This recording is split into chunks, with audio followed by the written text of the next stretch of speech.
அனைவருக்கும் நமஸ்காரம். நாம் தற்போது பார்த்துக் கொண்டிருக்கின்ற வகுப்பு ஐத்தரேய உபனிஷதம். இப்ப இந்த உபனிஷத்தினுடைய 2வது அத்தியாயத்திலே கடந்த வகுப்பிலே 4 மந்திரங்களை பார்த்தோம். அதுல கடைசியா 4வது மந்திரத்துல என்ன சொன்னது அப்படின்னு பார்க்கும்போது,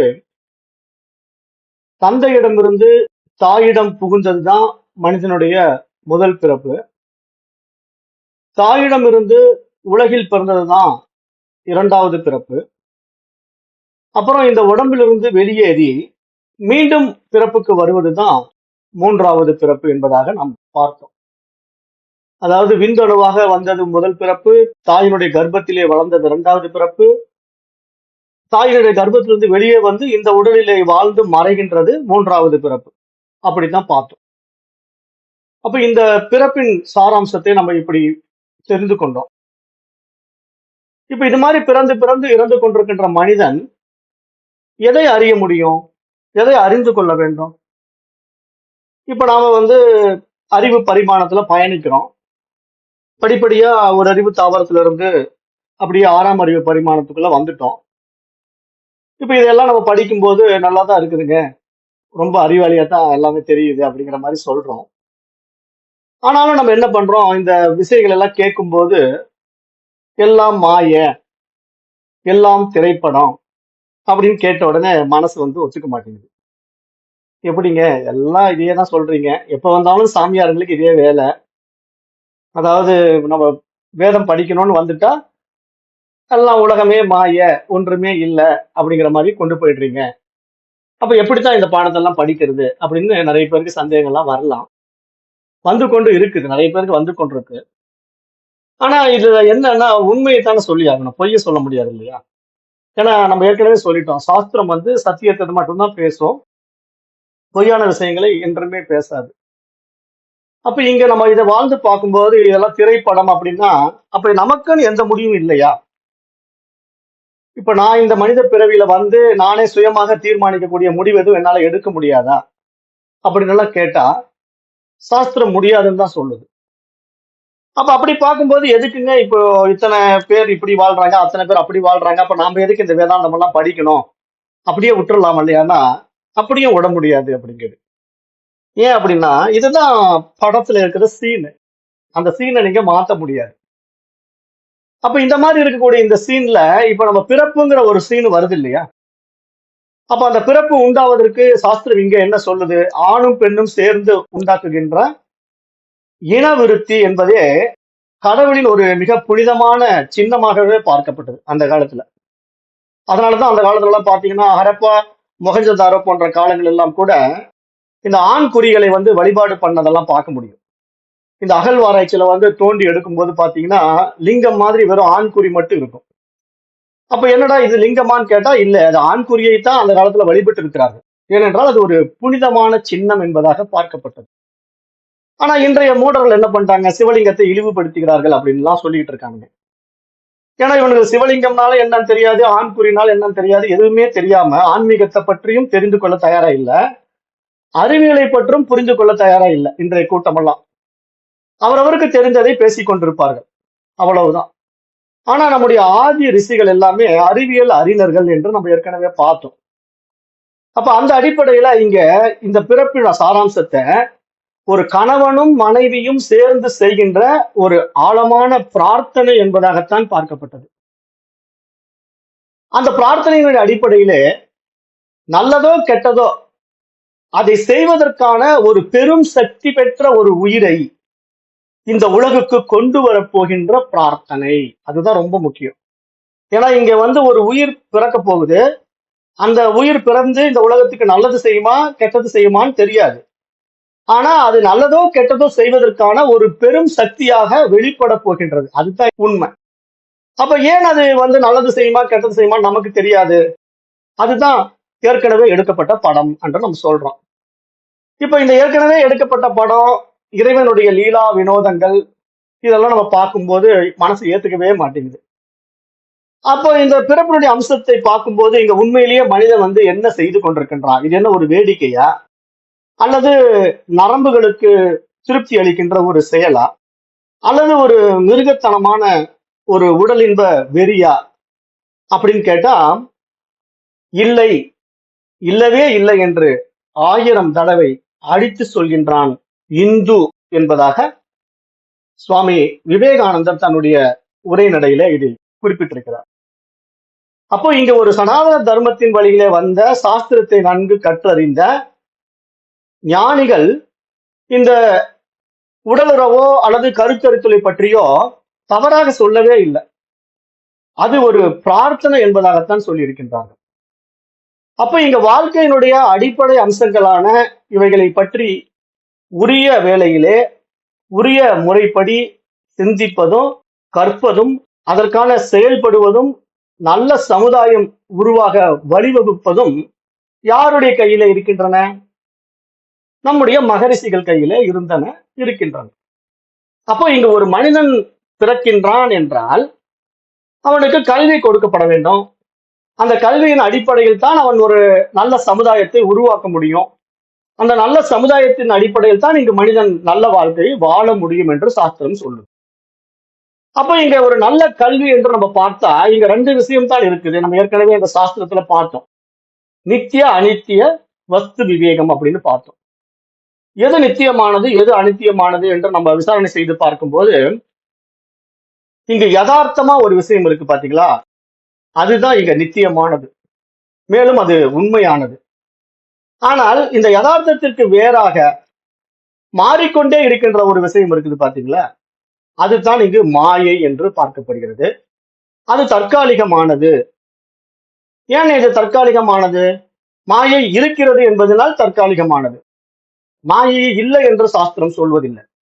மாயை இருக்கிறது, ஆனால் அது தற்காலிகமாக வந்து போகின்றது என்பதை எடுத்து கூறுகிறது.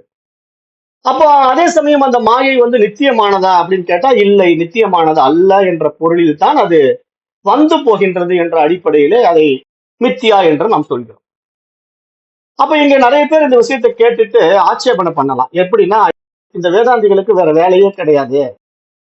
எப்ப நம்ம இந்த மாதிரி விஷயத்தை படிக்க வந்தாலும் இது மாயை மாயைன்னு சொல்லி கதை விட்டுட்டே இருக்கிறாங்க, இவங்கெல்லாம் புரியாம இருக்கிறாங்க அப்படின்னு சொல்றக்கூடிய கூட்டங்களை நம்ம பார்க்கிறோம். அப்புறம் சொல்லுவாங்க, இப்ப நான் நடந்து போயிட்டு இருக்கும்போது தலையில இடிச்சுக்கிட்டேன், தலையில சோத்துல மோதிக்கிட்டு ஒரு அடி பலமா பட்டுது, அந்த நிலையில் நான் உணர்கின்ற வழி பொய்யா, அது மாயையா? அப்ப இதுக்கு விளக்கம் கொடுக்கணும் இல்லையா வேதாந்திகள்? அப்ப இங்க உலகத்துல நாம் அனுபவிக்கின்ற ஒவ்வொரு அனுபவங்களும் எப்படி பொய்யாக முடியும்? மாயை என்றால் தானே அது பொய் என்று சொல்கிறீர்கள். இங்க என்னுடைய வாழ்க்கையில நிறைய விஷயங்கள் நல்லது கெட்டது என்று நடந்து கொண்டிருக்கிறது. நடைமுறையிலே நான் அதை அனுபவித்துக் கொண்டிருக்கின்றேன். அப்படி இருக்கும்போது என்னுடைய பிறப்பு என்னுடைய அனுபவங்கள் எல்லாம் எப்படி பொய்யாக இருக்க முடியும்? அப்ப இதெல்லாம் பொய் என்று எப்படி சொல்ல முடியும்? என்னுடைய பேங்க்ல இருக்கிற பேங்க் பேலன்ஸ் பொய்ன்னு சொல்லிட முடியுமா? இல்ல அந்த பேங்க் பேலன்ஸ்ல இருந்து பணத்தை எடுத்து நான் வாங்குகின்ற பொருட்கள் எல்லாம் பொய்யாகி விடுமா? அல்லது எனக்கு பிறந்த குழந்தை பொய்யாகி விடுமா? அப்ப எந்த அடிப்படையில இதை மாயா மித்தியா என்று சாஸ்திரம் சொல்லுது? அப்ப இந்த வேதாந்திகள் என்னதான் உண்மையிலேயே சொல்ல வருகின்றார்கள், சாஸ்திரம் என்னத்தான் இங்கு சொல்ல வருகின்றது அப்படின்னு ரொம்ப ஆழமா ஆராய்ந்து பார்க்கும்போது, இப்ப நம்ம அந்த ஆராய்ச்சியை பார்த்துட்டு தான் மீண்டும் போக போறோம். ஏன்னா நான் ஏற்கனவே சொல்லிட்டேன், இந்த பாடத்திட்டங்களை பொறுத்த வரைக்கும் மற்ற சாமியார்கள் எடுக்கிற மாதிரி நான் அப்படியே அந்த பாடல்களுக்கான விளக்க உரையை மட்டும் கொடுக்க மாட்டேன், அறிவியல் பூர்வமா அதை நிரூபிக்கவும் பார்ப்பேன் அப்படின்னு நான் சொல்லியிருக்கிறேன். இப்ப அதையும் பார்க்க போறோம்.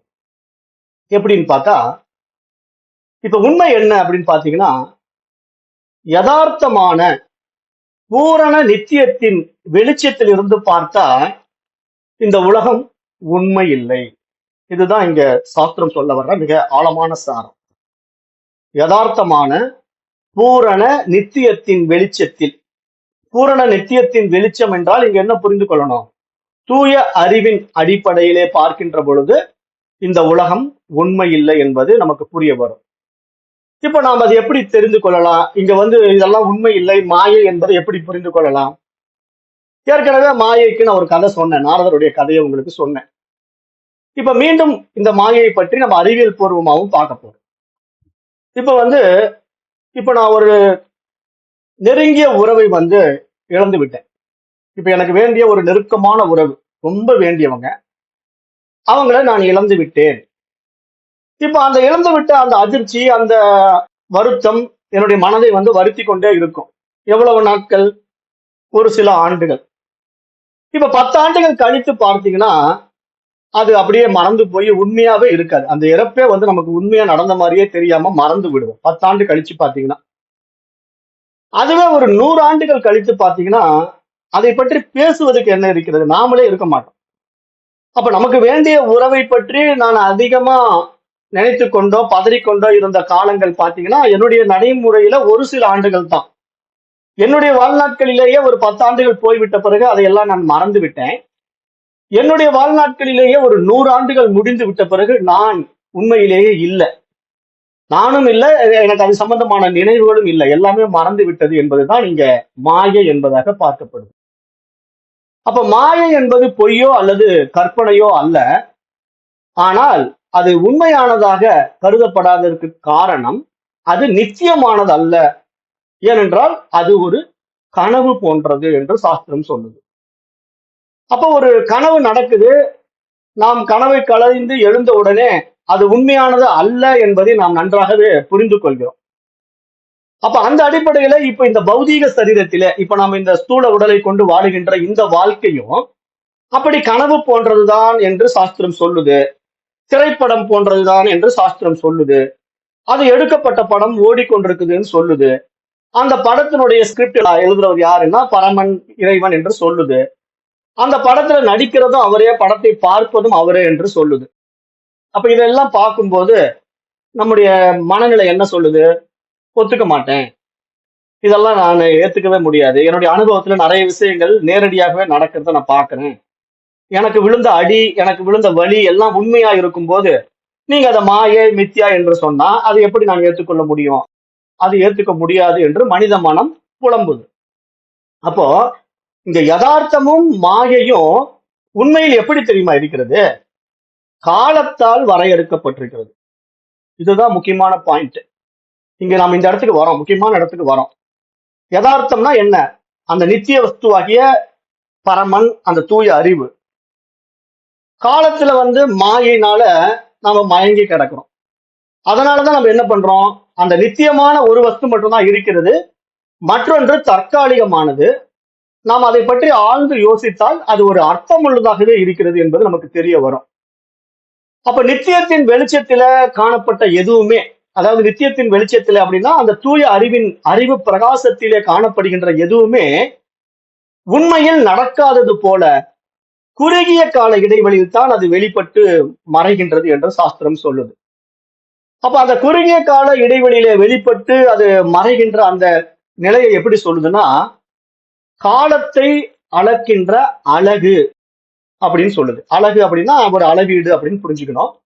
காலத்தை அளக்கின்ற ஒரு அழகு என்றால் அதுக்கு வந்து நம்ம எப்படி பேர் வச்சிருக்கோம் அப்படின்னா யுகம் என்று பேர் வச்சிருக்கோம். இப்ப யுகம் அப்படிங்கிறது வந்து சமஸ்கிருத வார்த்தை. அதை வந்து தமிழ் மொழியில நம்ம டிரான்ஸ்லேட் பண்ணோம்னா ஊழி என்று அர்த்தம். ஊழி. அப்ப இந்த ஊழி காலம் எப்படி இருக்கு? 4 யுகங்களாக நம்ம இடத்திலே நடைமுறையில் இருக்கின்றது. அவைகளை நம்ம எப்படி பார்க்கிறோம் அப்படின்னா கிரேதாயுகம், திரேதாயுகம், துவாபர யுகம், கலியுகம் என்பனவாக 4 யுகங்களை நம்ம பார்க்கிறோம்.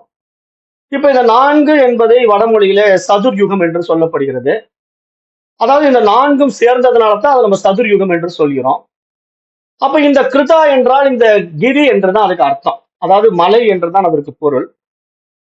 அப்புறம் அதுக்கு வந்து ஊழி அப்படிங்கிற ஒரு வார்த்தையும் உண்டு. திரேதா அப்படின்னா திரி என்றால் திருத்தம் செய்யப்பட்ட அப்படிங்கிற அர்த்தத்திலையும் அந்த ஒரு வகையில அந்த காலம், அந்த யுகம் என்று அழைக்கப்படுகிறது. துவாபரா என்றால், துவா என்றால் 2 என்று அர்த்தம். பர என்றால் மேலான என்று அர்த்தம். அப்போ அதாவது 2க்கும் மேலான 3வதான ஒரு காலம் இருக்கிறது. அதுதான் துவாபர யுகம் என்று பார்க்கப்படுகிறது. அப்புறம் கலிகாலம் என்றால், கலி என்றால் ஆரவாரிக்கின்ற இந்த கடலினுடைய விஷயத்தை பார்க்கப்படுகிறது. அதாவது எப்பொழுதுமே இந்த கலிகாலம் என்கிறது ஒரு ஆரவாரித்துக் கொண்டிருக்கின்ற கடல் சீற்றம் போன்றது. இந்த கலிகாலம் அப்படித்தான் இருக்கும். கலியுகம் என்பது அப்படித்தான் இருக்கும் என்று பார்க்கப்படுகிறது. இது வந்து வேதத்தில் கொடுக்கப்பட்ட சாஸ்திர நியதிக்குள்ள இந்த யுகங்கள் வருகின்றது.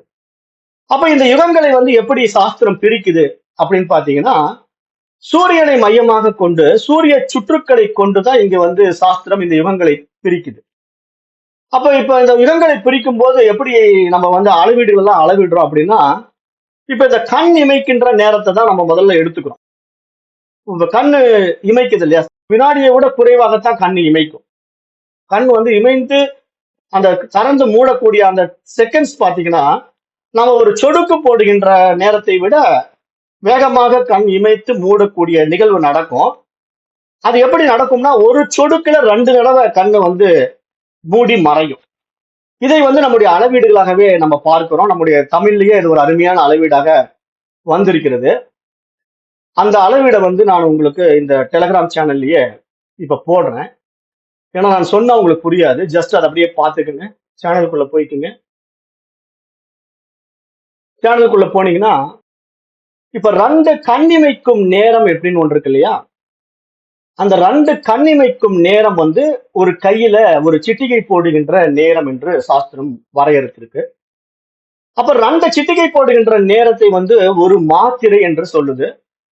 அந்த 2 மாத்திரைகளை சேர்த்திட்டோம்னா அதுக்கு வந்து ஒரு குரு என்று சொல்லுது. 2 குரு சேர்ந்தால் ஒரு உயிர் என்று சொல்லுது. 5 தற்பரை வந்து ஒரு சனிக்கம், 6 உயிர் வந்து ஒரு சனிக்கம், 12 சனிக்கம் என்பது 60 தற்பரை. 60 தற்பரை என்றால் ஒரு வினாடி. இதெல்லாம் வந்து தமிழ்ல கொடுக்கப்பட்ட அளவீடு என்று சொல்லப்படுது. இது வந்து நான் உங்களுக்கு அந்த டெலகிராம் சேனல்லயே கொடுத்திருக்கிறேன், பார்த்துக்குங்க. அப்ப இப்படியே நம்ம வரும்போது 60 வினாடி என்பது ஒரு நாழிகை. அப்ப 60 நாழிகைகள் சேர்ந்தது வந்து 60 நாடியாக கணக்கிடப்பட்டு ஒரு நாள் என்பதாக கணக்கிடப்படுகிறது. அப்ப அந்த நாட்களை பார்க்கும்போது 29ல இருந்து 32 நாட்கள் வந்ததுன்னா அது ஒரு மாதம். அப்புறம் 12 மாதங்கள் சேர்ந்தது ஒரு ஆண்டு. அப்ப 60 ஆண்டுகள் சேர்ந்தது ஒரு சூரிய வட்டம். அப்ப ஒரு சூரியன் வந்து முழுமையாக சுற்றி வருகின்ற காலம் எப்படின்னா 60 ஆண்டுகள் எடுத்துக்குது. அந்த மாதிரி ஒரு சூரியனுடைய ஒரு வட்டப்பாதையை வந்து 720 ஆண்டுகள் எடுத்துக்கிச்சுன்னா அதுதான் ஒரு யுகம் என்று பார்க்கப்படுகிறது. ஒரு யுகம். அப்போ 4 யுகங்கள் சேர்ந்தது ஒரு சதுர் யுகம். இப்ப நல்லா புரிஞ்சுக்கங்க. 720 சூரிய ஒளி ஆண்டுகள் தான் இங்க ஒரு யுகமா பார்க்கப்படுது. அப்ப 4 யுகங்கள் சேர்ந்தது ஒரு சதுர் யுகம். அப்ப அந்த ஒரு சதுர் யுகம் மாதிரி 71 சதுர் யுகங்கள் சேர்ந்தது ஒரு மன்வந்திரம்.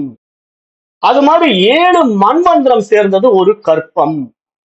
இங்க என்ன ஒரு பியூட்டின்னா, இது மாதிரி 4 ட்ரில்லியன் 32 பில்லியன் கணக்குல சூரிய வருடங்கள் தான் இங்க ஒரு கற்பம் என்பதாக பார்க்கப்படுகிறது. அப்ப இந்த கற்பம் எப்படி நம்ம கணக்கிட பார்க்கிறோம் அப்படின்னு பாத்தீங்கன்னா, ஒரு கற்பம் என்பது பிரம்மாவினுடைய ஒரு பகல் பொழுது. நீங்க நல்லா புரிஞ்சுக்கணும். சாஸ்திரம் வந்து ரொம்ப ஆழமான விஷயத்த சொல்லுது. மாயையை பத்தி பேசிட்டு இருக்கிறேன். ரொம்ப டெப்தான சப்ஜெக்ட். ஏன்னா இங்க வந்து நீங்க பிரபஞ்சத்துல நீங்க பூமியில இருந்துகிட்டு இந்த கால்குலேஷன் எல்லாம் போட்டுக்கிட்டு இந்த உலகத்தை உண்மையா நம்ம பார்த்துட்டு இருக்கிறோம். உலகம் வந்து உண்மையில் காலத்தினால இங்க இயங்கிட்டு இருக்கு.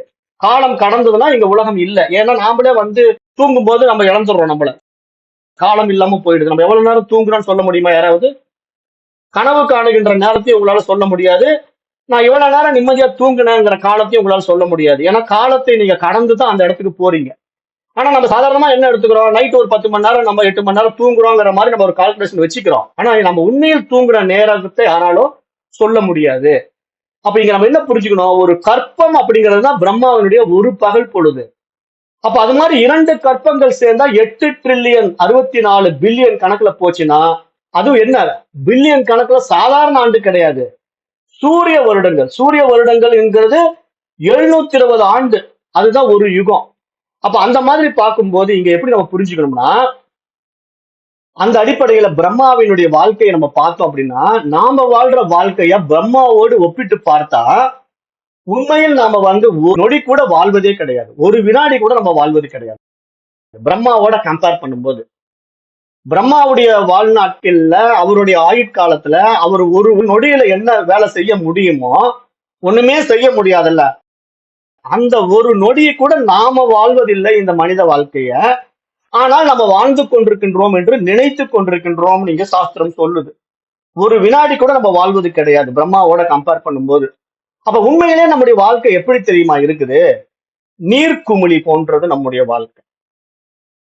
இப்ப நாம மனிதனா இருந்து கொண்டு கடலோரம் போய் நின்று கடல் அலைய பார்க்கும்போது கடல்ல இருந்து ஒரு நீர்க்குமிழி வெளி டப்புன்னு வெடிக்கிற ஒரு வினாடியில எல்லாம் முடிஞ்சு போயிடுது.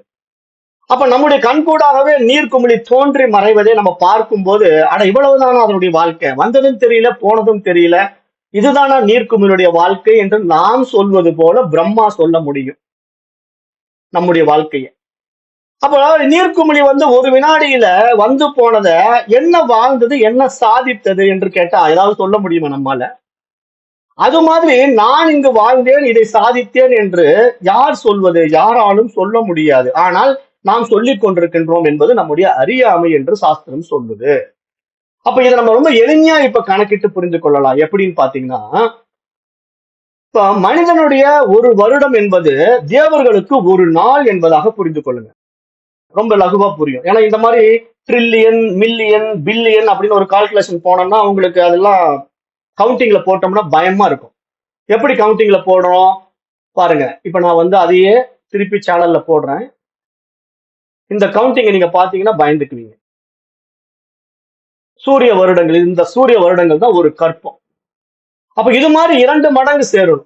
அதுதான் பிரம்மாவின் ஒரு நாள். அதையும் பாத்துக்கோங்க. இதெல்லாம் பார்க்க முடியுது இல்லையா? யாராவது பார்க்க முடியலன்னா சொல்லுங்க. எல்லாருக்கும் தெரியுது இல்ல இது? பாலாஜி ஐயா தெரியுதா?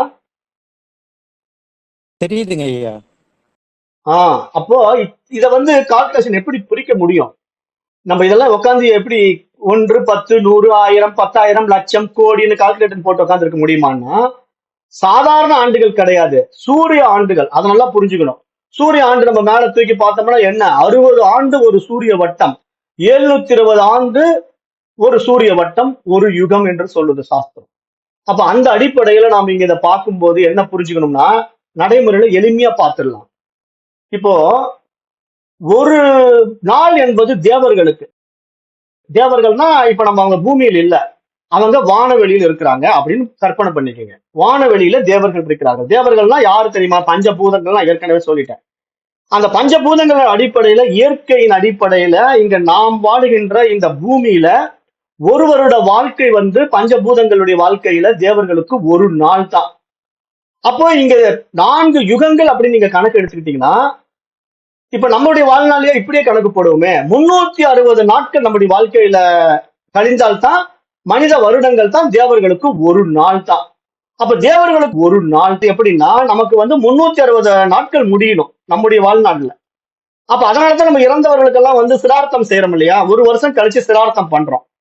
அப்ப ஏன் நம்ம முதல்ல அவங்க இறந்த இன்னைக்கு டேட்டை கால்குலேட் பண்ணி அடுத்த வருஷம் வருஷாந்திரம் கும்பிடுறோம் அப்படின்னு பாத்தீங்கன்னா, அவங்க பூமியை விட்டு வெளியேறிட்டா உண்மையிலேயே அவங்களுக்கு ஒரு நாள் என்பது ஒரு வருடம். இதுதான் இங்க சூட்சமான ரகசியம். பூமிக்குள்ள இருக்கும்போது தான் நமக்கு இந்த கால தேசங்கள் எல்லாம். இதனாலதான் நான் ஜோதிடம் ஃபால்ஸ்ன்னு சொல்லிக்கிட்டே இருக்கிறேன். நிறைய பேர் கேட்க மாட்டேங்கிறீங்க. காரணம் என்ன? பூமியை வச்சு நம்ம கால்குலேட் பண்றோம். பூமிக்கு வெளியே போயிட்டா இங்க காலமே இல்லை. அப்ப எந்த அடிப்படையில மனிதன் பிறந்த காலத்தை வச்சு கணிக்க முடியும்? கணிக்கவே முடியாது அப்படின்னு நல்லா புரிஞ்சுக்கணும். அப்புறம் மேலும் என்ன சொல்றது இந்த சாஸ்திரம்? 360 மனித வருடங்கள் ஒரு வருடம் தேவர்களுக்கு என்று பார்த்தா, அது மாதிரி 4 யுகங்களை நீங்க கணக்கு எடுத்துக்கிட்டீங்கன்னா 12,000 தேவ வருடங்கள் கொண்டது. அது எப்படி சொல்லலாம்னா 43,20,000 மனித வருடங்கள். நம்மளாம் வாழவே மாட்டோம். நம்ம 100 ஆண்டுகள் கூட வாழ்றது கிடையாது. 43,20,000 மனித வருடங்கள் போல 4 யுகங்கள் உண்டாகணும். அது மாதிரி 4 யுகங்கள் உண்டானா கிட்டத்தட்ட எவ்வளவு தெரியுமா? 430 கோடி மனித ஆண்டுகள். நல்லா கணக்கு பார்த்துக்கணும். மேல இருக்கிற அதே ஃபார்முலா தான். 4,32 போட்டிருக்கு பாருங்க. அதை நீங்க எப்படி கால்குலேட் பண்ணணும்னா 430 கோடி மனித ஆண்டுகள் பிரம்மாவின் ஒரு பகல் பொழுது. அப்போ அதே 430 கோடி மனித ஆண்டுகளை நான் பேசிட்டு இருக்கேன். நீங்களும் நானும் 430 கோடி ஆண்டுகள் வாழ்ந்தோம்னா தான் பிரம்மா பகல்ல முடிச்சிட்டு தூங்க போறாருன்னு அர்த்தம். திருப்பி நீங்களும் நானும் 430 கோடி ஆண்டுகள் வாழ்ந்தா தான் பிரம்மா தூக்கத்திலிருந்து எழுந்திருக்கிறாருன்னு அர்த்தம். அப்ப கிட்டத்தட்ட நம்ம 860 கோடி ஆண்டுகள் உயிர் வாழ்ந்தோம்னா தான் நமக்கு பிரம்மாவனுடைய ஒரு நாள். இப்ப புரியுதா? அப்ப அந்த அடிப்படையில பிரம்மாவுக்கு 860 கோடி மனித வருடங்கள் தான் ஒரு நாள் என்பதாக எப்போ 7,000 8,000 வருடங்களுக்கு முன்பாக நம்முடைய சனாதன தர்மத்தின் வழிவந்த சாஸ்திரம் சொல்லிவிட்டது. ஆனா இன்றைக்கு அதை சயின்ஸ் சொல்லுது. இன்றைக்குதான் சயின்ஸ் சொல்லுது. இப்ப எப்படி சொல்லுதுங்கிறதையும் பார்க்க போறோம். அப்போ இந்த வகையில பார்க்கும்போது நம்முடைய வாழ்நாட்கள் இந்த பூமியில வெறும் 100 ஆண்டுகள் என்றால் நீர்க்குமிழி போன்றது பிரம்மாவுக்கு நம்முடைய வாழ்க்கை. இந்த வாழ்க்கையை வச்சு நம்ம என்ன வாழ்ந்தோம், என்ன சாதிச்சோம், என்ன முடிச்சோம், ஒன்னும் சொல்ல முடியாது. பிரம்மாவாலேயே நமக்கு ஒன்னும் சொல்ல முடியாது நம்ம வாழ்க்கையை பத்தி. அப்ப எங்க இருந்து இந்த வாழ்க்கையை நம்ம வாழ்ந்தோம்? உண்மையில் நம்ம வாழவே இல்லை, நம்ம வரவே இல்லைங்கிறதா விஷயம். அது எப்படி சொல்ல வருது சாஸ்திரம் அப்படின்னா, இப்ப இந்த பிரம்மாவின் ஆயுளை எடுத்து என்றென்றும் நாம் சத்தியமாகவும் சாஸ்வதமாகவும் இருக்கின்ற நித்திய காலத்தோடு ஒப்பிட்டு பார்த்தா, பிரம்மாவே படைக்கப்படுவதற்கு முன்னாடி இந்த பிரபஞ்சம் என்ற ஒரு விஷயம், அதாவது இந்த யூனிவர்சல் படைக்கப்படுவதற்கு முன்னாடி ஒரு அறிவு இருந்திருக்கு, பேரறிவு இருந்திருக்கு. அந்த அறிவு இருக்குன்னா அது நிலை கொண்டிருக்கின்ற ஒரு நிலைப்பாடு இருக்கு பாருங்க. அதை காலத்தால் கணக்கிட முடியாது. அது நித்திய காலம், சத்திய காலம் என்று சாஸ்திரம் சொல்லுது. அது எல்லையற்ற காலம். அந்த பிரபஞ்சத்தின் காலம் பூமியின் ஆயுட்காலத்தோடு ஒப்பிடும்போது முற்றிலும் அற்பமானது என்று பார்க்கப்படுகிறது. அப்ப மில்லியன் கணக்கான பில்லியன் மற்றும் ட்ரில்லியன் ஆண்டுகளாக இந்த பிரபஞ்ச நேரம் என்பது நித்திய நேரத்தின் கோணத்தில் பார்க்கும்போது முற்றிலும் பொருத்தமற்றதாகவே பார்க்கப்படுகிறது என்று சாஸ்திரம் சொல்ல வருது.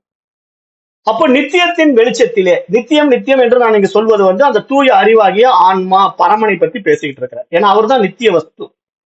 இப்ப நாமெல்லாம் உண்மை கிடையாது, இதெல்லாம் மாயா. அப்போ அந்த நித்தியத்தின் வெளிச்சத்திலே நித்தியமாக இல்லாத எதுவும் ஒரு மாயையான பார்வையே என்று சாஸ்திரம் ஆணித்தரமாக எடுத்து இங்கு நிரூபிக்கிறது.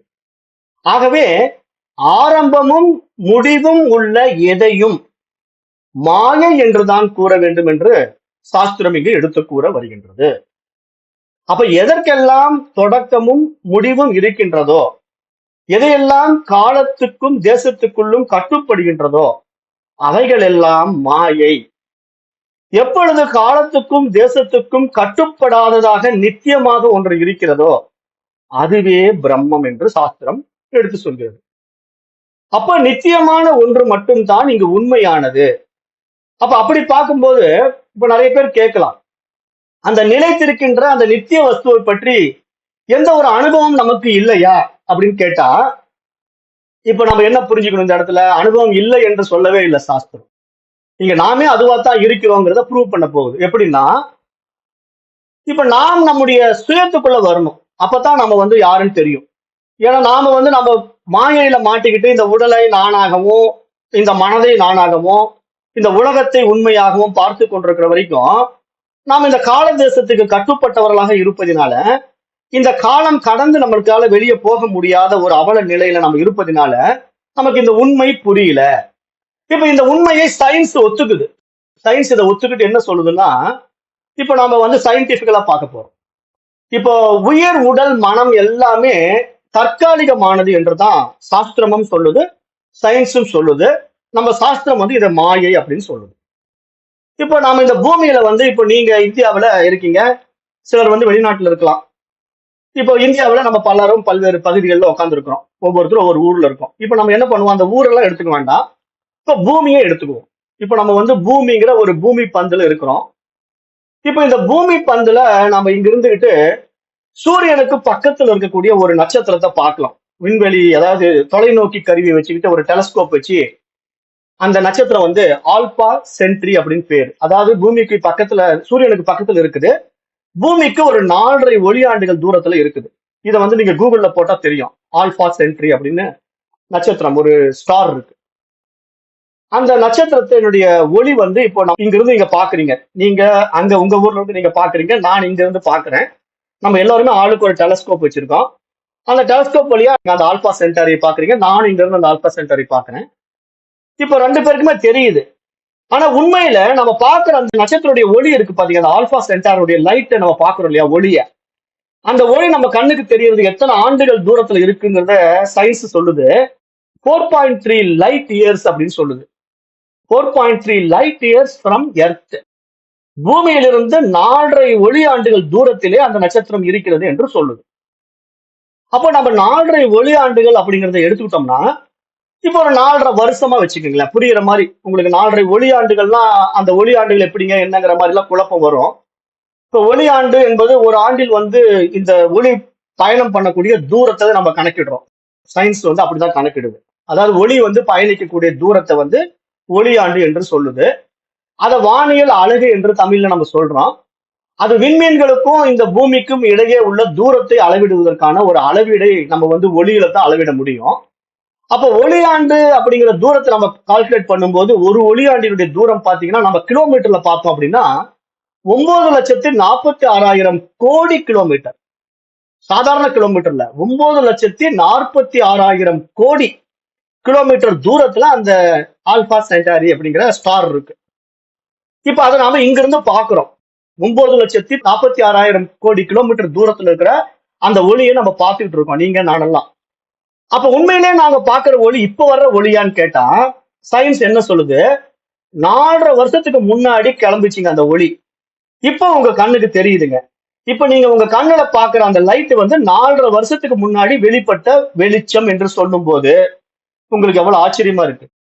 சயின்ஸ் இதை ப்ரூவ் பண்ணுது. 4.5 வருஷத்துக்கு முன்னாடி வெளிப்பட்ட ஒளியைத்தான் நம்ம இன்னைக்கு பார்த்துட்டு இருக்கிறோம்.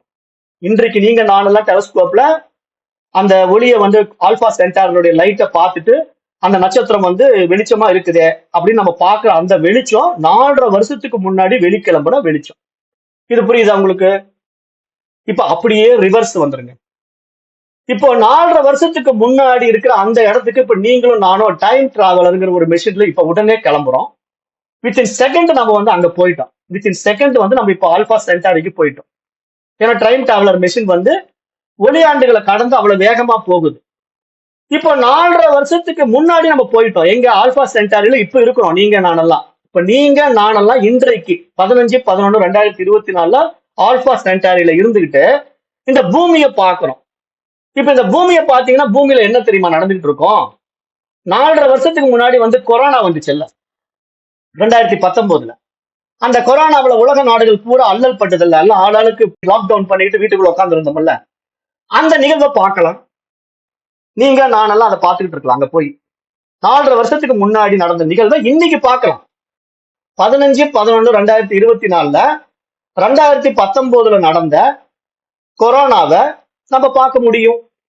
நம்ப முடியுதா? இது சயின்ஸ் ப்ரூவ் பண்ணுது. இதை நீங்க சாஸ்திர ரீதியா ஏத்துக்க முடியலன்னா நான் என்ன செய்யட்டும்? சாஸ்திரம் இதைதான் சொல்லுது, மாயைன்னு சொல்லுது. நீங்க என்ன சொல்றீங்க? ஆஹா, அது எப்படிங்க, இந்த வேதாந்திகளுக்கு வேலையே கிடையாது, கதை விட்டுட்டு இருக்காங்க அப்படிங்குது. ஆனா 4.5 வருஷத்துக்கு பின்னோக்கி போயிட்டோம். நம்ம நடந்து முடிந்த காலத்துக்கு போயிட்டோம். ஒரு 2019 நடந்த ஒரு விஷயத்தை இப்ப பாக்குறோம். அப்ப நம்ம வந்து அப்ப 4.5 வருஷம் நம்ம யங் ஆயிட்டோம். ஏன்னா நம்ம 2019 எப்படி இருந்தோமோ அப்படிதான் இருப்போம். அப்ப இதுதான் இங்க பிரபஞ்சத்தினுடைய டிராவலிங் சிஸ்டம், அதாவது ஒளி ஆண்டுகளை கடந்து நம்ம போகக்கூடிய நிலை. அப்ப இதை பார்க்கும்போது இங்க இன்றைய காலத்தை வைத்துக்கொண்டு நம்ம ஒவ்வொன்றும் பேசிட்டு இருக்கிறோம். ஆனா இன்றைக்கு கூட நீங்க 4.5 வருஷத்துக்கு முன்னாடி இருக்கிற ஒரு விஷயத்த பார்க்க முடியும். எங்கிருந்து? அந்த ஆல்பா சென்டாரிங்கிற ஸ்டார்ல இருந்து. இப்ப இதுவே நீங்க என்ன பண்ணலாம்னா, அதுக்கு பக்கத்துல இன்னொரு நட்சத்திரம் இருக்கு.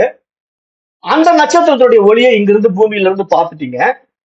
அந்த ஒளி வந்து எப்போ கிளம்புனுச்சு அப்படின்னு பார்த்தா ஒரு 1000 ஆண்டுகளுக்கு முன்னாடிதான் அந்த ஒளி கிளம்பி நம்ம பூமியை வந்து அடைஞ்சிருக்கு. இன்னைக்கு நம்ம பார்க்கிற ஒளி வந்து 1000 ஆண்டுகளுக்கு முன்னாடி கிளம்பின ஒளியை நம்ம இப்ப பாக்குறோம் 15/11 2024. ஆனா அந்த ஒளி வந்து 1000 ஆண்டுகளுக்கு முன்னாடி கிளம்பின அந்த நிலை இருக்கு இல்லையா, அந்த இடத்துக்கு இப்ப நீங்களும் நானும் டைம் டிராவலர்ல கிளம்பி அங்க போயிட்டோம்.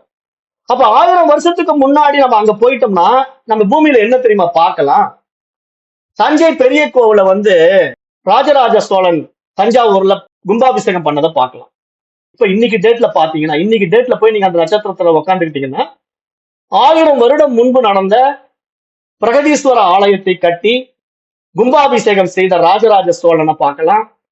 அந்த தஞ்சாவூர்ல நடந்த அந்த கோயில் கும்பாபிஷேகத்தை பார்க்க முடியும் 15/11/2024.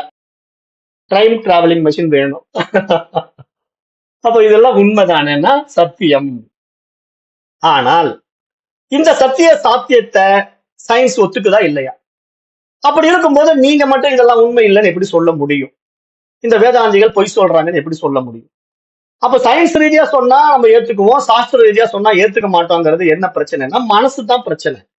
நீங்க மனசு தான் இதெல்லாம் பிரச்சனை பண்ணிட்டு இருக்கு. அப்போ இங்க இதுல இருந்து நீங்க என்ன புரிந்து கொள்ளணும்னா, காலத்தின் பரிமாணத்தை நீங்க புரிந்து கொள்ள வேண்டும் என்று சொல்றேன்.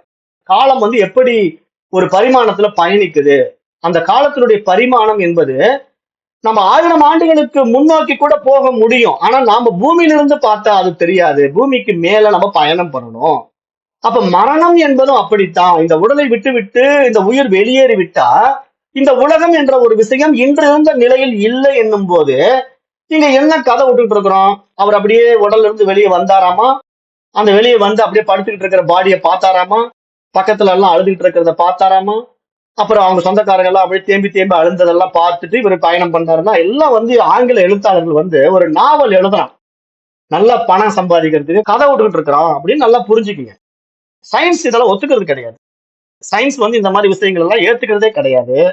இதெல்லாம் நாவல் ஆசிரியர்கள் வந்து இந்த மாதிரி கதை எழுதுறத நம்ம நாட்டுல வந்து தற்கூரிகள் படிச்சுட்டு அதெல்லாம் உண்மை என்று நம்புறாங்க இல்லையா? அதுதான் அஞ்ஞானம், அறிவற்ற தன்மை, அறியாமை என்று சாஸ்திரம் சொல்லுது. அப்ப நம்ம இதை புரிந்து கொள்ளணும். இங்க கால சக்கரத்துல எவ்வளவுக்கு எவ்வளவு பின்னோக்கி போறீங்களோ அவ்வளவுக்கு அளவு இந்த உலகத்துல எல்லா விஷயங்களையும் மீண்டும் பார்க்க முடியும்.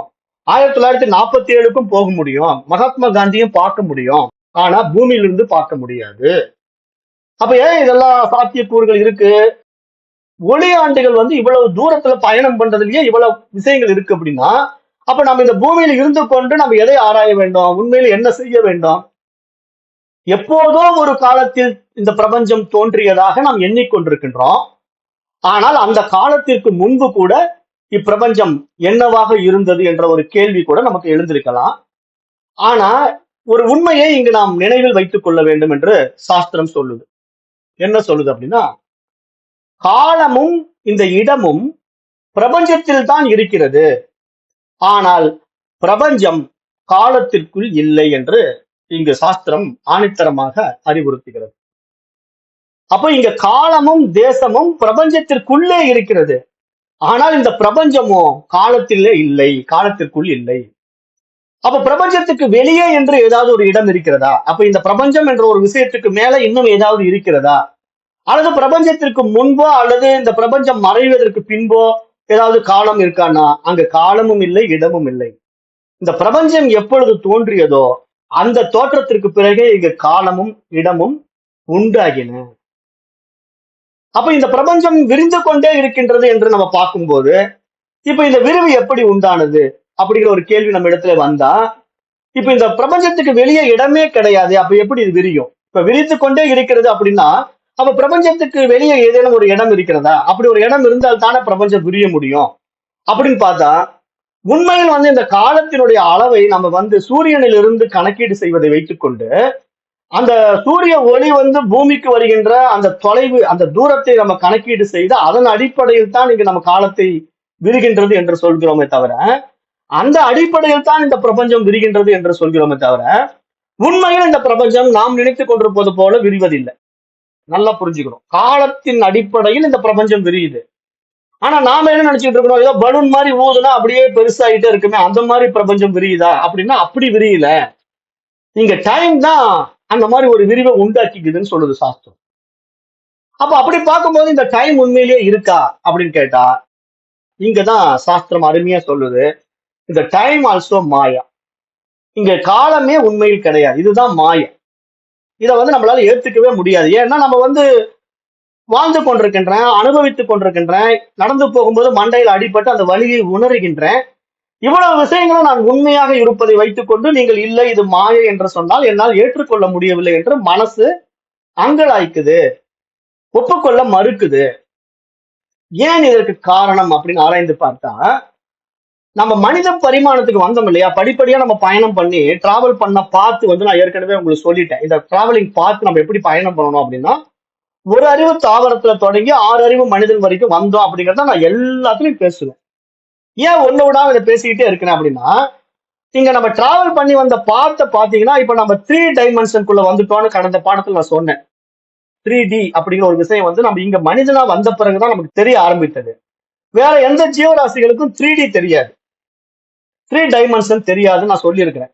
ஏன்னா இங்க வந்து சிங்கிள் டைமென்ஷன், 2 டைமென்ஷன், 3 டைமென்ஷன் அப்படிங்கிற விஷயம் எல்லாம் என்ன அப்படின்னு பாத்தீங்கன்னா, 2D 3D அப்படிங்கிறதெல்லாம் அந்தந்த நிலையில இப்போ எறும்பு இருக்குன்னா அந்த எறும்புக்கு வந்து 3D கிடைக்காது. ஏன்னா அது வந்து சர்ஃபேஸ் லெவல்ல தான் அதுக்கு உலகம் தெரியும். அதுக்கு மேல் உலகம் இருக்கு, சைடுல உலகம் இருக்குங்கிறது அதுக்கு தெரியாது. அது பாட்டு அந்த கண்ணுக்கு முன்னாடி என்ன தெரியுதோ அதுதான் அதுக்கு உலகம். அப்ப சர்ஃபேஸ் லெவல்ல நீங்க இருக்கீங்கன்னு வச்சுக்கீங்களேன். இப்ப நீங்க வந்து இப்ப மனிதனா பிறக்காம ஒரு சீடியா பிறந்துட்டீங்கன்னு வச்சுக்கீங்களேன். ஒரு காம்பாக்ட் டிஸ்கா பிறந்துட்டீங்கன்னு வச்சுக்கீங்களேன். அப்ப உங்களை பொறுத்த வரைக்கும் அந்த சர்ஃபேஸ் தான் உலகம். அவ்வளவுதான். அதுக்கு மேல உங்களுக்கு ஒண்ணுமே இல்ல. மேலையும் கிடையாது, கீழேயும் கிடையாது, சைடும் கிடையாது. அதுதான் உங்களுடைய உலகம். அதுதான் சிங்கிள் டைமென்ஷன் அப்படின்னு சாஸ்திரம் சொல்லுது. அப்ப அந்த சிங்கிள் டைமென்ஷன்ல அடுத்த லெவல் உங்களுக்கு பக்கத்துல இன்னொரு சிடி வைக்கப்பட்டா, ஓ எனக்கு பக்கத்துல இன்னொன்னு என்ன மாதிரியே இருக்கிறானே அப்படின்னு இந்த சிடி அந்த சிடியை பாக்குது. அப்ப எனக்கு பக்கத்துல என்ன மாதிரியே ஒருத்தன் இருக்கிறான் அப்படின்னு 2 சிடிகளும் ஒன்றை ஒன்று சந்திக்கின்ற அந்த நிலைப்பாடு 2 டைமென்ஷன் அப்படின்னு பேரு. இங்க 3 டைமென்ஷனே அதுக்கு கிடையாது அந்த நிலையில. ஆனா நம்ம இப்ப மனிதனா வந்ததுனால நமக்கு 3 டைமென்ஷன் இருக்கு. இதெல்லாம் நான் சயின்ஸோட பேசுறேன் உங்களுக்கு.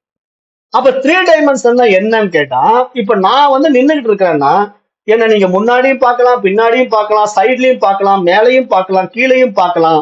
அப்ப முப்பரிமாணம் எல்லா பக்கத்திலும் என்னை நீங்கள் பார்க்க முடியும். அதனால் இது வந்து 3 டைமென்ஷன் என்று அறிவியல் சொல்லுது. அப்ப இங்க எல்லாமே படைக்கப்பட்ட கியூப்ல இருந்து இந்த உலகம் வரைக்கும் எல்லாமே 3Dல இருக்கு. அப்ப இந்த 3D வியூ எப்படி கிடைச்சது? இதுதான் பியூட்டி. நம்முடைய புலன், நம்முடைய கண் அப்படிங்கறத புரிஞ்சுக்கணும். ஏன்னா நம்ம வந்து இந்த டைமென்ஷனுக்குள்ள வர்றதுக்கே நம்முடைய புலன்கள் தான் முக்கிய பங்கு வகிக்குது. அப்ப அதனால நான் மனித உருவில் மனித வடிவில் வந்து இந்த கண் என்ற புலன்களின் வழியாக நான் 3 டைமென்ஷனை 3 டைமென்ஷனை நான் பார்க்கின்றேன். முப்பரிமாண வடிவத்தை பார்க்கின்றேன். ஆக என்னை பொறுத்த வரைக்கும் இதுதான் சத்தியம். ஆனால் எனக்கு அப்பாற்பட்ட உலகம் இருக்கலாம் இல்லையா? என்னுடைய கண்களுக்கு தெரியாத உலகம் இருக்கலாம் இல்லையா? இப்ப காம்பாக்ட் டிஸ்க் இருக்கு. அந்த 2 டிஸ்கும் சர்ஃபேஸ் லெவல்ல இருந்துகிட்டு இருக்கு. அதற்கு அப்பாற்பட்ட உலகம் நான் வாழுகின்ற மனித உலகம். அதை அதனால் பார்க்க முடியாது. காம்பாக்ட் டிஸ்க்னால பார்க்க முடியாது. அதுக்கு சர்ஃபேஸ் லெவல்ல தான் அதனுடைய வாழ்க்கை இருக்கும். அது அந்த லெவல்லயே தான் அது எல்லாத்தையும் அணுகும். பக்கத்துல இருக்கிற மட்டும் தான் பார்க்கும். மேலையும் பார்க்காது, கீழையும் பார்க்காது, சைட்லயும் பார்க்காது. அப்போ அது அடுத்த 2D லெவலுக்கு போனா தான் சைட்ல பார்க்கும். ஆனா அப் அண்ட் டவுன் எல்லா பக்கமும் பார்க்கணும் அப்படின்னா அது 3 டைமென்ஷனுக்குள்ள வரணும் இல்லையா? அப்ப 3 டைமென்ஷனுக்குள்ள வந்த மனிதன் இவ்வாறு முப்பரிமாண குணம் கொண்டவனாக இருக்கிறான் என்பதனால தான் இங்கு சாஸ்திரம் எல்லாமே 3 பேசும். இது ரகசிய பரிபாசை. சத்துவ குணம், ரஜோகுணம், தமோ குணம், சஞ்சித கர்மா, பிராரப்த கர்மா, ஆகாமிய கர்மா, இப்படின்னு எல்லாம் 3 பேசிக்கிட்டே இருக்கும். 3 டைமென்ஷனுக்குள்ள நம்ம வந்திருக்கோங்கிறதுக்கு இது ஒரு சூக்ஷ்ம பரிபாசை. அது மாதிரி காலத்தையும் பேசும். கடந்த காலம், நிகழ்காலம், எதிர்காலம் என்ற 3 விஷயங்கள். அப்ப இந்த மாதிரி எல்லாமே 3 ஏன் பேசுது அப்படின்னா நம்ம 3 டைமென்ஷனுக்குள்ள இருக்கிறோங்கிறதுக்கான அடையாளம் இது. அப்ப இந்த முப்பரிமாண குணம் படைத்தவன் மனிதன் என்பதனாலே இவனுடைய காட்சி தன்மையிலே அவனது ஒவ்வொரு செயலும் நடைமுறையிலும் அவன் உணர்ச்சியை உணர்வதிலும் கூட இத்தகைய முப்பரிமாண குணத்தையே நாடுகின்றான் என்று சயின்ஸ் அண்ட் சாஸ்திரம் 2மே சைமல்டேனியஸா ஒன்னாவே சொல்லுது. ஆனா சாஸ்திரம் 7000 வருடங்களுக்கு முன்னாடி சொன்னது, சயின்ஸ் இப்பதான் அதை சொல்லுது. அப்போ மனிதனுக்கு கேட்கும் சக்தி தனது முப்பரிமாண குணத்தாலேயே வடிவமைக்கப்பட்டிருக்கின்றது. நேரடியான நுகர்வில் கூட அவன் தன் முப்பரிமாண நிலையிலேயே அதற்கு ஒரு வடிவம் கொடுக்கின்றான். அவனிடம் சதா சர்வ காலமும் முப்பரிமாண குணம் எனும் கற்பனை நடந்த வண்ணமே இருக்கிறது என்று சாஸ்திரம் சொல்லுது. சாஸ்திரம் வந்து இத உண்மையா சொல்றது கிடையாது. இது வந்து மனதின் கற்பிதம், மனம் உண்டாக்கி கொண்ட கற்பனை. எந்த அடிப்படையில மனசு இதை உண்டாக்கிட்டு இருக்கு? புலன் அடிப்படையில. கண்ணு வந்து பாக்குறதுனால 3D தெரியுது. கண்ணு இல்லைன்னா 3D தெரியாது. எப்படி தெரியும் உங்களுக்கு? நமக்கு முன்னாடி ஒரு ஆள் மேலேயே கீழே சைட்ல லெப்ட்ல ரைட்ல எல்லாத்தையும் எப்படி பார்க்க முடியும்? கண்ணே இல்ல, உலகமே தெரியாது. அப்போ இங்க 3 டைமென்ஷன்ங்கிற ஒரு அமைப்பு, 3Dங்கிற ஒரு அமைப்பு, முப்பரிமாண அமைப்பு நமக்கு புலன் அடிப்படையில கிடைக்கிறதுனால மனசு அதை பதிவு பண்ணிக்குது. அப்ப இங்கதான் சாஸ்திரம் எங்க வருது தெரியுமா? மைண்டுங்கிற ஒரு டாபிக் உள்ள வருது. இங்க என்ன சொல்லுதுன்னா, மனிதன் நேரடியாக, அதாவது பிரத்யட்சமாக எதையெல்லாம் பார்க்கிறானோ அதையெல்லாம் மனம் கற்பனை சம்பவமாக வடிவமைக்கிறது. மற்ற உயிர்களை விட மனிதனே இந்த கற்பனை விஷயத்திலும் கை தேர்ந்தவனாக இருக்கின்றான். அப்போ அவன் ஒரு வகையான கற்பனை தன்மையிலேயே காலம் கழித்து வருகின்றான். அதற்கு காரணம் இருக்கின்றது என்று சொல்லுது. எப்படின்னா, மனிதனிடத்தில் இருக்கக்கூடிய ஒரு நினைவகம் இருக்கு. மனிதனிடத்துல தான் அந்த மெமரிங்கிற ஒரு விஷயம் இருக்கு. ஏன்னா நம்ம எல்லா விஷயங்களையும் சித்தத்தை சேகரித்து வைத்துக் கொள்கின்றோம். சித்தத்தினுடைய சேகரிப்பு தன்மையை நம்முடைய சாஸ்திரம் எப்படி அழகா விளக்குது அப்படின்னு பாத்தீங்கன்னா, மனம், புத்தி, சித்தம், அகங்காரம் என்ற தன்மையில இந்த மனதனுடைய பரிணாம வளர்ச்சியையும் ரொம்ப அருமையா நமக்கு சுட்டி காட்டுது. அப்ப நம்முடைய மனதில் எழுகின்ற ஒரு எண்ணத்தினுடைய எழுச்சிய புத்தியினால விசாரணை செய்து பார்த்து, மனம் அடுத்த நிலைக்கு புத்தியா மாறி புத்தியினால விசாரணை செய்து பார்த்து அது நல்லதா கெட்டதான் பகுத்தறிந்து அதை சித்தத்திலே சேகரித்து வைத்துக் கொள்கிறது. அந்த சித்தத்தினுடைய சேகரிப்பை தான் நீங்க மெமரின்னு சொல்றோம். சயின்ஸ் படி மெமரி. அப்ப மனிதன் சேகரிப்பு உள்ளவனாக, நினைவக தொகுப்பு உள்ளவனாக இருக்கின்றான். அப்ப அவனுடைய அன்றாட நிகழ்வுகளை அவன் தன்னுடைய நினைவக தொகுப்பிலே போட்டு அலசி பார்த்த வண்ணமே வாழ்ந்து கொண்டிருக்கின்றான் என்று சாஸ்திரம் சொல்லுது. அப்ப அவனை வழி நடத்துவதே அவனுடைய நினைவகம் தான் என்று சயின்ஸும் சொல்லுது. அப்ப இந்த முப்பரிமாண காலநிலை என்பது நேற்று, இன்று, நாளை என மூவகை குணம் கொண்டதாக அமைக்கப்பட்டிருக்கின்றது. ஆனால் இயற்கைப்படி பார்த்தோம்னா இங்க நேற்றும் இல்லை, நாளையும் இல்லை. உண்மையில் இருப்பது இந்த கணம் மட்டுமே, இந்த வினாடி மட்டுமே என்பதை வெற்று கண்ணாடி ஓமானத்தோடு ஒப்பிட்டு பேசுகின்றது சாஸ்திரம். சயின்ஸும் அதை ஒப்புக்கொள்கிறது. சயின்ஸும் என்ன சொல்லுதுன்னா, இங்க டைம் அண்ட் ஸ்பேஸ் கடந்து பார்க்கும்போது இங்க ஒன்லி பிரசன்ட் டென்ஸ் தான் இருக்குது. இப்பதான் இந்த வினாடி மட்டும்தான் சத்தியம். இதற்கு முன்னாடி என்ன நடந்ததுன்னு தெரியாது, இதுக்கு பின்னாடி என்ன நடக்க போகிறதுன்னு தெரியாது. ஆனால் இப்பொழுது நான் வாழ்ந்து கொண்டிருக்கின்ற வாழ்க்கை மட்டும்தான் சத்தியம். ஆனால் என்னுடைய நினைவகத்தின் தன்மையிலே நான் ஏற்கனவே ஏற்றி வைத்துக் கொண்ட சம்ஸ்கார பதிவுகளையும் வாசனைகளையும் கொண்டு நான் என்னுடைய வாழ்க்கையை அலசி ஆராய்ந்து கொண்டிருப்பது பார்ப்பதற்கு உண்மை போல தெரிகிறது. இதுதான் மனிதனுடைய கற்பனா சக்தி. இதை சாஸ்திரம் அருமையாக எடுத்து நமக்கு மாயா என்பதாக நிரூபிக்குது. சயின்ஸும் இதை மாயா என்று சொல்லாமல் இது மனதின் கற்பிதம், இது மெமரியினால் நடக்கக்கூடிய நிகழ்வு என்று சயின்ஸும் இதை ஒப்புக்கொள்கிறது. நவீன சயின்ஸ் இப்போ குவாண்டம் தியரிக்கு பின்னாடி இதையெல்லாம் ஏற்றுக்கொள்கிறார்கள். இதுக்கு முன்னாடி இருக்கிற சயின்டிஸ்ட் தான் இதெல்லாம் ஏத்துக்கல. இப்போ இந்த குவாண்டம் தியரி, ஸ்ட்ரிங் தியரி அப்படின்ட்டு இப்போ புதிய விஷயங்களை எல்லாம் கண்டுபிடித்த அறிவியல் அறிஞர்கள் எல்லாம் இப்போ இந்த பிரபஞ்சத்தை ரொம்ப ஆழமாக ஆராய்ந்து பார்த்து விட்டு இது மனதுல தான் இருக்குது அப்படிங்கறத சயின்ஸுமே இன்றைக்கு ஒப்புக்கொள்ளக்கூடிய நிலைக்கு நம்ம வந்துட்டோம். அப்ப அந்த அளவுக்கு விஞ்ஞான வளர்ச்சியினுடைய முன்னேற்றம் நம்முடைய சாஸ்திரத்தின் வாயிலாகத்தான் வெளிப்படுத்தப்பட்டிருக்கின்றது என்று நாம பார்க்கும்போது நாமெல்லாம் சனாதன தர்மத்தின் வழி வந்தவர்கள் என்று சொல்வதில் சந்தோஷம் தான் படணும்.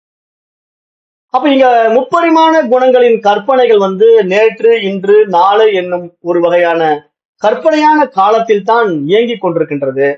அப்போ மனிதனுடைய 5 புலன்களுமே கற்பனைக்கு வலுவூட்டுகின்ற வகையிலேதான் அமைக்கப்பட்டிருக்கின்றது என்று சாஸ்திரம் எடுத்து சொல்கிறது.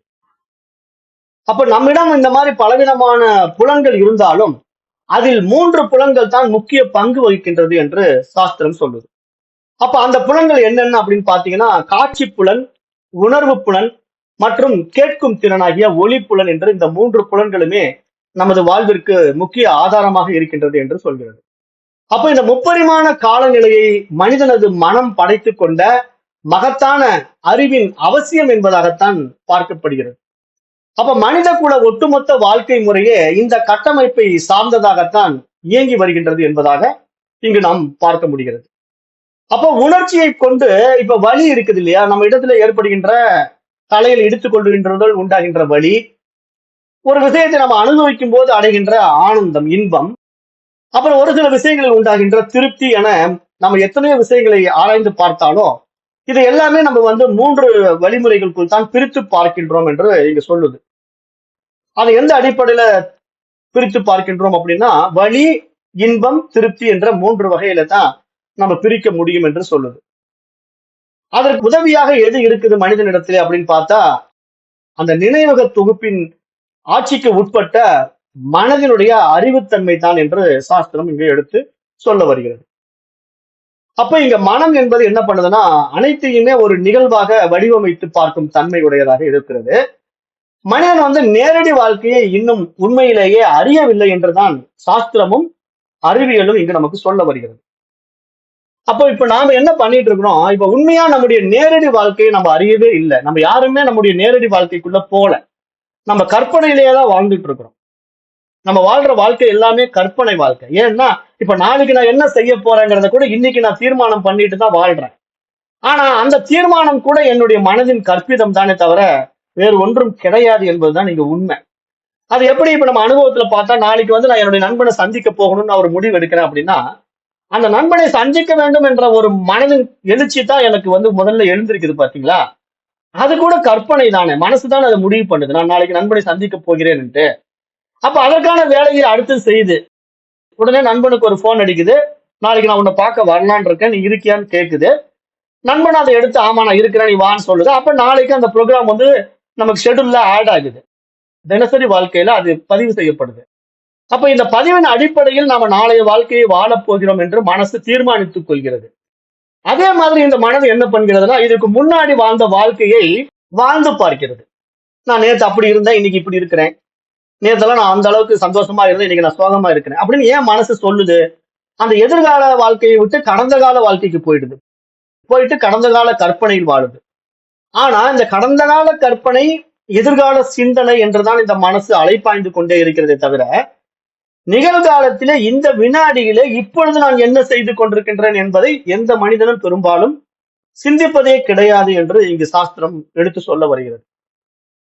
அப்ப அந்த அடிப்படையில் இங்க நம்ம பார்க்கும்போது நம்ம உண்மையிலே நம்முடைய நேரடி வாழ்க்கையை நாம் வாழவே இல்லை என்று சொல்கிறது. அப்ப இந்த மாதிரி வாழ்க்கையை நம்ம வாழ ஆரம்பித்தோம் என்றால் அந்த வாழ்க்கை என்னன்னா, இந்த முப்பரிமாண நுகர்வு நிலையை கடந்து இந்த மாயையை நாம் அறிந்து கொண்டு வாழுகின்ற வாழ்க்கை என்று சொல்லுது. அப்ப இந்த முப்பரிமாண நிலையை கடந்து இந்த மாயையை நாம் அறிந்து கொண்டு வாழுகின்ற விஷயம் எப்படி இருக்குன்னா, காலத்துக்கும் தேசத்துக்கும் அப்பாற்பட்ட ஒரு வாழ்க்கையாகத்தான் அது இருக்கும் என்பதாக பார்க்கப்படுகிறது. அப்ப அப்படிப்பட்ட வாழ்க்கை எப்படி இருக்கும் என்று நாம் ஆராய்ந்து பார்த்தோம் அப்படின்னா, அது ஐத்திரேய உபநிஷத்தம் அருமையாக விளக்கம் கொடுக்கிறது. என்ன சொல்லுது அப்படின்னா, ஒரு மனிதனுடைய உடல் எப்படி பரிணமிக்குது? முதல்ல தந்தையினுடைய விந்து அணுவா வருது. தாயினுடைய கர்ப்பத்தில ஒரு பிண்டமாக குழந்தையாக உருவகம் பெறுகின்றது. அப்ப அந்த குழந்தை பிறந்த உடனே அது உலகில் வாழுகின்ற வாழ்க்கையை நம்ம என்ன சொல்றோம்? குழந்தை பருவம் என்று சொல்கிறோம். அப்ப அந்த குழந்தை பருவத்துல வாழுகின்ற அந்த குழந்தைக்கு நான் என்ற ஒரு தன்னுணர்வு இருக்கும். அந்த குழந்தை எப்பொழுதுமே நான் இருக்கிறேன் என்பதை மறந்து விடாது. அது குழந்தை பருவத்திலே கூட நான் நான் என்று தன்னை அது எப்பொழுதும் புரிந்து கொண்டே வாழும். அதே குழந்தை இளமை பருவத்தில் வரும். அப்ப இளமை பருவத்துல வந்ததுக்கு என்ன நடந்தது? உடலில் தான் மாற்றம், காலத்தில் தான் மாற்றம். ஆனால் அந்த நான் என்ற தன்னுணர்வு இருக்கு பாத்தீங்களா, அது மாறவே கிடையாது. அது குழந்தை பருவத்திலும் நான் நான் என்றுதான் அந்த குழந்தை சொன்னது. இளமை பருவத்திலும் நான் நான் என்றுதான் அந்த குழந்தை சொல்லும். அதுவே அந்த குழந்தை மீண்டும் முதுமை பருவத்தை அடைந்தது. அப்ப இப்ப நம்ம எல்லாம் முதுமை பருவத்தில் இருக்கிறோம்னு வச்சுக்கோங்களேன். இப்ப முதுமை பருவத்துல நம்ம வாழுகின்ற இந்த வாழ்க்கையில இப்ப நான் இருக்கிறேன் என்று என்னை நான் சொல்வதும், குழந்தை பருவத்தில நான் இருக்கிறேன் என்று என்னை நான் சொல்வதும் ஏதேனும் மாறுபட்டு விட்டதா? ஒரு மாற்றமும் நடக்கல. நான் குழந்தை பருவத்திலே நான் நான் என்று சொல்வதும் அப்படியே தான் இருந்தது.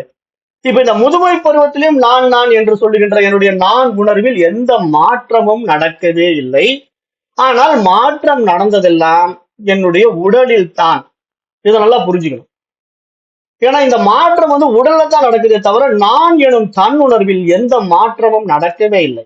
நான் குழந்தையாக இருக்கும் பொழுதும் நான் நான் என்றுதான் என்னை நான் அபிமானித்தேன். இளமை பருவத்தில் வரும்பொழுதும் என்னை நான் நான் என்றுதான் அபிமானித்தேன். முதுமை பருவத்தில் வரும்போதும் என்னை நான் நான் என்றுதான் அபிமானித்தேன். ஆக நான் எனும் உணர்வு ஒன்று மட்டும் தான் மாறாமல் உள்ளது. இதைதான் இங்க ஐத்திரேய உபநிஷதம் அழகாக சொல்லுது. என்ன சொல்லுதுன்னா, நான் இளமையாக இருக்கும் பொழுதும் அதே நானாக இருந்தேன்.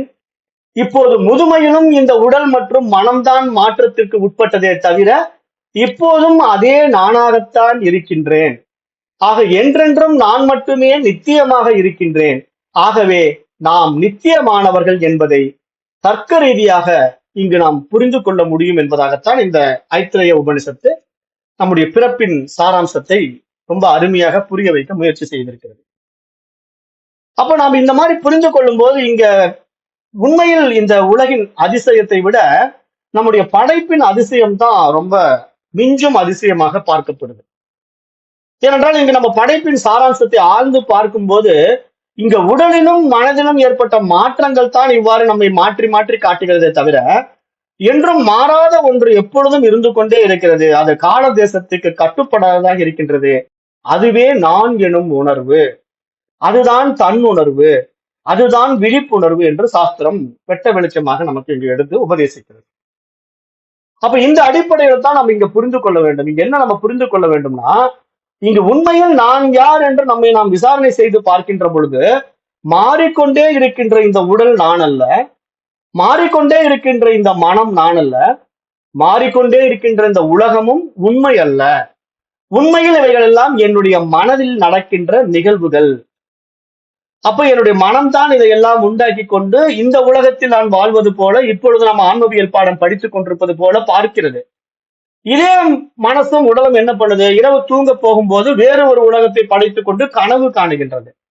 அதே மனசு உடலும் ஆழ்ந்த உறக்கத்துக்கு போகும்போது காணாமலேயே போய்விடுகின்றது.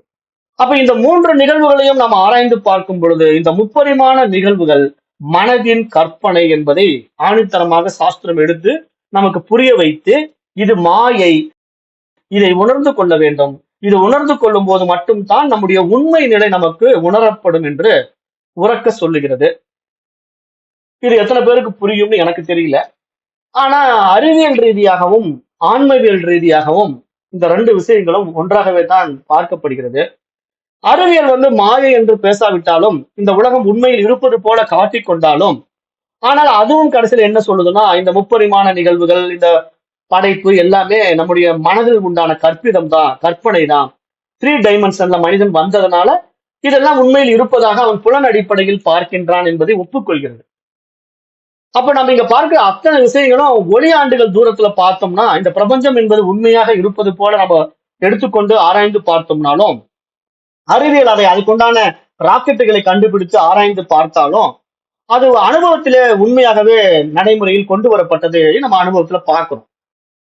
அதுக்குதான் நம்ம ஏற்கனவே சொல்லி இருக்கிறோம். இந்த மாதிரி சயின்டிஸ்டுங்கெல்லாம் ரிசர்ச் பண்றதுக்கு வானவெளியில ராக்கெட்ல போகும்போது அவங்க அங்க போய் ஒரு 10 வருஷம் ஆராய்ச்சி பண்ணிட்டு இங்க பூமிக்கு திரும்பி வரும்போது அவங்களுக்கு 10 ஆண்டுகள் போனதே தெரியாது. ஆனா நாம் இங்க 10 ஆண்டு கடந்து வயதாகி இருப்போம். ஆனா அவர்கள் 10 ஆண்டு இளமையாகவே எந்த வயசுல போனாலும் அந்த வயசுலயே திரும்பி வருவார்கள் என்றெல்லாம் நம்ம சொன்னோம் இல்லையா? அப்ப இந்த டிராவலிங் வெஹிக்கிள் இருக்கு இல்லையா, அந்த வாகனம் ராக்கெட் மூலமா போனா கூட அது ஒரு குறிப்பிட்ட வேகத்தில் தான் கடக்க முடியும். ஏன்னா அதை வச்சு நம்ம சில காலங்கள் தான் கடக்க முடியும் இந்த பூமியை வச்சு நம்ம பார்க்கும்போது. ஆனா அதை விட வேகமாக இந்த ஒளி ஆண்டுகள்ங்கிறது, ஒளி எப்படி டிராவல் பண்ணுதோ அந்த வேகத்துல நம்ம பயணம் பண்ணா, இப்ப நம்ம அந்த ஆல்பா சென்டாரிங்கிற இடத்துக்கு நம்ம இந்த வினாடியில போக முடியும்னா, அந்த ஒளி இங்க வர்றதுக்கே 4.5 வருஷம் ஆகுது. ஆல்பா சென்டாரியில இருக்கிற அந்த நட்சத்திர ஒளி பூமியை அடைவதற்கு 4.5 ஆண்டுகள் ஆகுது. அப்ப நம்ம 4.5 ஆண்டுக்கு முன்னாடி போகணும்னா அப்ப எவ்வளவு வேகத்துல நம்ம பயணம் பண்ணணும்? அதுக்குண்டான வாகனமே நம்ம இன்னும் கண்டுபிடிக்கல. அப்ப அதுக்குண்டான டைம் மிஷின் எல்லாம் நம்ம கண்டுபிடிப்பதாக பேசிக் கொண்டிருப்பதெல்லாம் கூட கற்பனை வாழ்க்கை தான். திரைப்படங்கள்ல தான் அப்படிலாம் எடுக்கப்பட்டிருக்கு. திரைப்படங்கள்ல தான் கற்பனையிலேயே டிராவலிங் மெஷின் மூலமா அப்படியே 1947க்கு போயிட்டான், அப்புறம் அந்த இடத்துக்கு போயிட்டான், இந்த இடத்துக்கு போயிட்டான்லாம் சொல்றோம் இல்லையா? இதெல்லாம் நாம இந்த மாதிரி விஷயங்களை அறிவியல் ரீதியாக படித்து விட்டு அதை கற்பனையாக படமாக செய்யப்பட்டு அதில் காசு பார்த்து கொண்டிருக்கின்ற கூட்டத்தை நம்ம பார்க்கிறோம். இது சயின்டிபிக்கலா எடுக்கப்பட்ட படம். அந்த படத்தை பார்த்து அவங்க பல பில்லியன், மில்லியன், ட்ரில்லியன் டாலர்களை சம்பாதித்துக் கொண்டிருக்கின்ற வெளிநாட்டினரையும் நம்ம பார்க்கிறோம். ஆனா உண்மை என்னன்னா, இதெல்லாம் உண்மை இல்லை, இது எல்லாம் மாயை என்று யார் ஒருவன் உணர்ந்து கொள்கின்றானோ அவன்தான் மனித பிறவியின் மகத்துவம் அறிந்தவன் என்று சாஸ்திரம் சொல்ல வர்ற சாரம். அப்ப இது நமக்கு புரிஞ்சிட்டா இப்ப நம்ம வாழ்க்கை உண்மையிலே என்ன, ஒண்ணுமே இல்லைங்க, எல்லாம் மாயா, எல்லாம் படம் அப்படிங்கறது ஏன் ஏத்துக்க முடியாது? உண்மையிலே இது படம் தான். நம்முடைய வாழ்க்கை நீர்க்குமிழி போன்றது பிரம்மாவுடைய வாழ்க்கையை கம்பேர் பண்ணும்போது. அப்ப உண்மையிலேயே பிரம்மா இத்தனை ஒளியாண்டுகள் தூரத்துல இருக்கிறானா, அது இந்த பிரபஞ்சத்தை வைத்து பேசுகிறது. படைப்பாளி என்பவன் யார்? இந்த பிரபஞ்சத்தை படைத்தவன் தான் பிரம்மா. அப்ப பிரம்மான்னா இந்த உலகமாக, அந்த பிரபஞ்சமாக இருப்பவன் தான் பிரம்மா. அப்ப இந்த உலகத்துல நீங்க எந்த மூலையில போனாலும் அதுக்கு டிராவல் பண்றதுக்கான ஒளி ஆண்டுகள் தூரத்தை நீங்க கடக்கணும்.